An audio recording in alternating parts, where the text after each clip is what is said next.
आज हम देखेंगे बेंगू किसान आंदोलन। बेंगू किसान आंदोलन भी मेवाड़ क्षेत्र के अंतर्गत ही हुआ था और वर्तमान में ये राजस्थान के चित्तौड़गढ़ जिले के अंदर स्थित है। जैसे बिजूलिया किसान आंदोलन हुआ था, उससे प्रेरणा पाकर के कई सारे आंदोलन इस समय जो इस मेवाड़ क्षेत्र में और राजस्थान के अन्य क्षेत्रों में भी फैले थे। तो इसी से प्रेरित होकर के ये बेंगू किसान आंदोलन भी प्रारंभ। बेंगू ठिकाना जो मेवाड़ रियासत के 16 प्रथम श्रेणी के ठिकाने थे, उन ठिकानों में से एक था। जो मेवाड़ के भीष्म पितामह के नाम से जाने जाते राव चूड़ा, चूड़ा के वंशजों को, यानी उस समय जो चूड़ा थे उनके वंशजों को दिए जाने के कारण ये चूड़ावतों के ठिकाने के नाम से जाना जाता है। यहाँ भी किसान वैसे ही समस्या, कुछ समान चीज़ें और कुछ असमान है। जैसे यहाँ किसानों की समस्याएं जो लाग बाग थी, जो बेगार प्रथा थी, जो उस ठिकाने के अत्याचार थे, वैसे वो बिजूलिया और यहाँ की शिकायतें समान थी। और कुछ सारे यहाँ के आंदोलन के नेतृत्वकर्ता, यहाँ भाग लेने वाले नेता भी समान थे। कुछ अलग चीज़ें भी थी, जैसे कि बिजूलिया किसान आंदोलन के अंदर जो मेवाड़ की सरकार थी और अंग्रेज़ थे, वो दोनों समझौता कर रहे थे, लेकिन वहाँ का ठिकाना उन समझौते को नहीं मान रहा था। लेकिन यहाँ पर क्या हो रहा था, यहाँ पर ठिकाना समझौता कर रहा है, लेकिन मेवाड़ की सरकार और अंग्रेज़ इस ठिकाने को नहीं मान रही। और बहुत ही ज़्यादा ज़ोरदार बात यहाँ पर भी ये हुई कि यहाँ पर जो यहाँ के महाराणा थे, मेवाड़ की महाराणा, उससे भी इस आंदोलन के दौरान हटाने का प्रयास हुआ था। तो नमस्कार विद्यार्थियों, मैं हूं अशोक कुमार और आपका मेरे चैनल कबीर क्लासेज 58 के अंदर स्वागत है। वीडियो को लाइक कर दें और चैनल को सब्सक्राइब नहीं किया तो चैनल को सब्सक्राइब जरूर करें। अब हम पढ़ते हैं विस्तार से। बिजूलिया किसान आंदोलन से प्रेरित होकर बेंगू ठिकाने के कृषकों ने भी 1921 में आंदोलन प्रारंभ कर दिया। यानी 1921 के अंदर जो 1897 ईस्वी से प्रारंभ हुआ बिजूलिया आंदोलन, इस समय जारी था। 1941 के अंदर जाकर के वो समाप्त होगा, वो जारी। और उसी समय के उसके पड़ोस में ही ये बेंगू किसान आंदोलन भी उससे प्रभावित होकर के प्रारंभ हुआ। यहाँ के लोग भी लगान, जो अत्यधिक भू राजस्व लिया जाता, लाग बाग, विभिन्न प्रकार की जो लागतें ली जाती थी, उनके अत्याचारों से किसानों से पीड़ित थे। यहाँ किसानों के पास से 53 प्रकार की ये विभिन्न लाग बागें ली जाती थी। बेंगू ठिकाने के किसानों ने भी बिजूलिया की तरह अधिकांश किसके थे, धाकड़ जाति के किसान थे। वे विभिन्न लागतों, बेगार, लगान की ऊंची दरों, ठिकाने के अत्याचारों की चक्की में पीस रहे, यानी उनके अत्याचारों, उनके शोषण का यहाँ के लोग शिकार रहे थे। उस समय के राजस्थान सेवा संघ के सदस्यों ने इस आंदोलन का भी नेतृत्व किया, क्योंकि राजस्थान जो सेवा संघ है उसका राजस्थान के जो भी किसान आंदोलन है उन आंदोलनों के अंदर महत्वपूर्ण योगदान रहा है। तो इनके सदस्यों ने जैसे विजय सिंह पथिक, रामनारायण चौधरी, माणिकीलाल वर्मा के सतत प्रयासों से, उनके मार्गदर्शन से बेंगू के किसानों में भी क्या हुआ, जागृति का संचार हुआ। तो यहाँ के किसान विजय सिंह पथिक, रामनारायण चौधरी, माणिकीलाल वर्मा, इनसे जाकर मिलते रहे, अपनी समस्याओं के बारे में उनसे विचार विमर्श किया था। तो इस समय किसान जाकर के किसके पास मिलते, विजय सिंह पथिक से जाकर मिलते और उन्हें अपनी समस्याओं के बारे में बताते। तो इस समय विजय सिंह पथिक बिजूलिया किसान आंदोलन में व्यस्त होते हैं, इस कारण वो समय ना आकर के वो किसको भेजते, रामनारायण चौधरी, जो उस समय राजस्थान सेवा संघ के महामंत्री भी थे। वो आते हैं और यहाँ किसानों की समस्याओं से प्रेरित होते हैं। तो 1921 के अंदर जो मैनाल का जो भैरवकुंड नामक स्थान है, वहाँ पर किसान जो एकत्रित होकर के यहाँ के जो बेंगू के पट्टे के जो किसान थे उनकी सभा हुई, यानी यहीं से इस आंदोलन की क्या होती है, शुरुआत होती है इसके।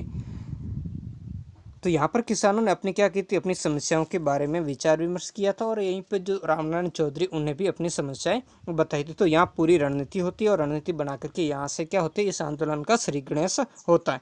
बिजूलिया आंदोलन की उग्रता से, यानी इसकी तीव्रता से प्रभावित बेंगू के किसानों ने पथिक के साथ मिलकर के लाग बाग, बेगार और लगान की ऊंची दरों के विरुद्ध आंदोलन का नेतृत्व करने की प्रार्थना की थी।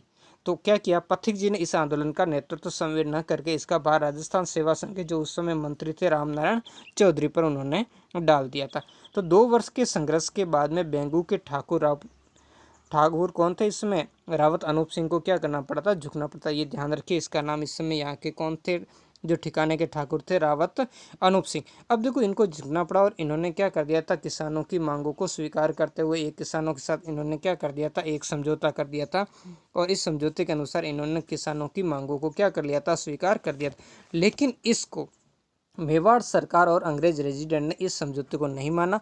और एक व्यक्ति होता, यहाँ का जो सेटलमेंट अधिकारी होता ट्रेंच, उस ट्रेंच ने इस समझौते को बोल्शेविक समझौते की संज्ञा दी। अब बोल्शेविक क्या है, जो रूस के अंदर जो 1917 के अंदर जो क्रांति हुई थी लेनिन के नेतृत्व में, और वहाँ किसानों ने जो सर्वहारा वर्ग के नाम से उन्होंने आंदोलन किया था और वहाँ के शासक जार को उसकी गद्दी से हटा दिया था, तो वैसा ही यहाँ इस ठिकाने को क्या दिया गया था, ये बोल्शेविक समझौते की संज्ञा दी थी। किसने?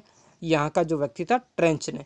तो उन्होंने राजस्थान सेवा संघ और रावल अनूप सिंह के बीच में हुए समझौते को बोल्शेविक फैसले की संज्ञा दी, और अनूप सिंह को उदयपुर में क्या कर दिया, यहाँ से अनूप सिंह को क्या करा दिया, उदयपुर बुलाया गया, और उदयपुर उनसे बातचीत करने के लिए बुलाया कि आप आइए और किसानों के साथ आपने जो समझौता किया उससे संबंधित हम बातचीत करेंगे। और जैसे ही वो अनूप सिंह उदयपुर पहुंचते हैं तो उन्हें क्या कर दिया, गिरफ्तार कर लिया जाता है, और गिरफ्तार करके उसे बंदी बना दिया जाता है, और ठिकाने पर मुसरमात यानी यहाँ का प्रशासक लाला अमृतलाल को यहाँ का क्या कर दिया जाता है, जो अंग्रेजों की तरफ से कह सकते हैं, वैसे तो ठिकाने की तरफ से सॉरी अपने मेवाड़ रियासत की तरफ से था, लेकिन मुख्य कंट्रोल यहाँ का ब्रिटिश रेजिडेंट था, इसलिए वहाँ पर उसने लाला अमरनाथ को वहाँ पर क्या बिठा दिया, मुसरमात यानी उसको प्रशासक नियुक्त कर दिया था।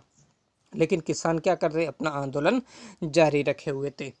और इसी दरमियान जो मेवाड़ के महाराणा थे उन्हें भी हटाने का प्रयास हुआ, उनसे जो सारे अधिकार थे वो अधिकार लेकर के उनके जो महाराज कुंवर थे भूपाल सिंह, उन्हें वो दे दिए गए थे। तो इस तरह की काफ़ी सारी बातें इसमें यहाँ पर इस आंदोलन के समय घटित होती है, जो इसको बिजुलिया किसान आंदोलन से अलग बनाती है।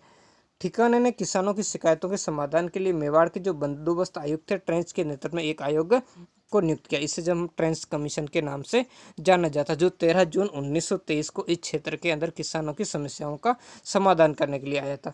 तो बेंगू के किसान ट्रेंच के निर्णय पर विचार करने के लिए कहाँ पर एकत्रित हुए, गोविंदपुरा गांव के अंदर। यहाँ 5 माह से लगभग 600 किसान पंच डटे हुए थे, और उन्होंने यहाँ पर क्या की थी, आंदोलन की रणनीति बना रहे थे और आंदोलन को जारी रखे हुए थे। ट्रेंच और लाला अमृतलाल जो यहाँ के क्या थे प्रशासक ने गोविंदपुरा में पहुँच करके एक तरफ किसानों को आयोग द्वारा लिए गए निर्णय को स्वीकार करने या फिर तितर बितर जाने का यानी बिखर जाने का इनको कहा कि भी यहाँ से आप क्या करिए, बिखर जाइए, लेकिन इन्होंने ऐसा नहीं किया, यानी किसान यहाँ पर क्या रहे, डटे रहे। तो इसी समय 13 जुलाई 1923 को किसानों पर गोलियां चलाई। इस ट्रेंच के आदेश से किसानों पर गोलियां चलाई गई, जिसमें रूपाजी और कृपाजी धाकड़ नामक 2 किसान क्या हो गए शहीद। इससे ही गोविंदपुरा हत्याकांड के नाम से जाना जाता। कब हुआ था? 13 जुलाई 1923 को। इसके अलावा यहाँ पर महिलाओं को भी क्या किया, अपमानित किया गया, और 500 से ज़्यादा किसानों को गिरफ्तार कर दिया। तो इस तरीके से यहाँ पर जो मेवाड़ की सरकार थी उसने ठिकाने के साथ में मिलकर के किसानों के ऊपर क्या किया था, अत्याचार किए थे। और इधर राज्य के अत्याचारों से किसानों का मनोबल गिरता देख के विजय सिंह पथिक गुप्त रूप से यहाँ बेंगू पहुंच जाते और यहाँ पहुंच करके किसान जो आंदोलन है उसका नेतृत्व तो वो संभाल लेते। लेकिन ये बात यहाँ की सरकार को नागवार गुजरती और मेवाड़ सरकार ने उन्हें 10 सितंबर 1923 को गिरफ्तार करके उन्हें 5 साल की सज़ा डाल के उनको जेल में डाल दिया जाता है।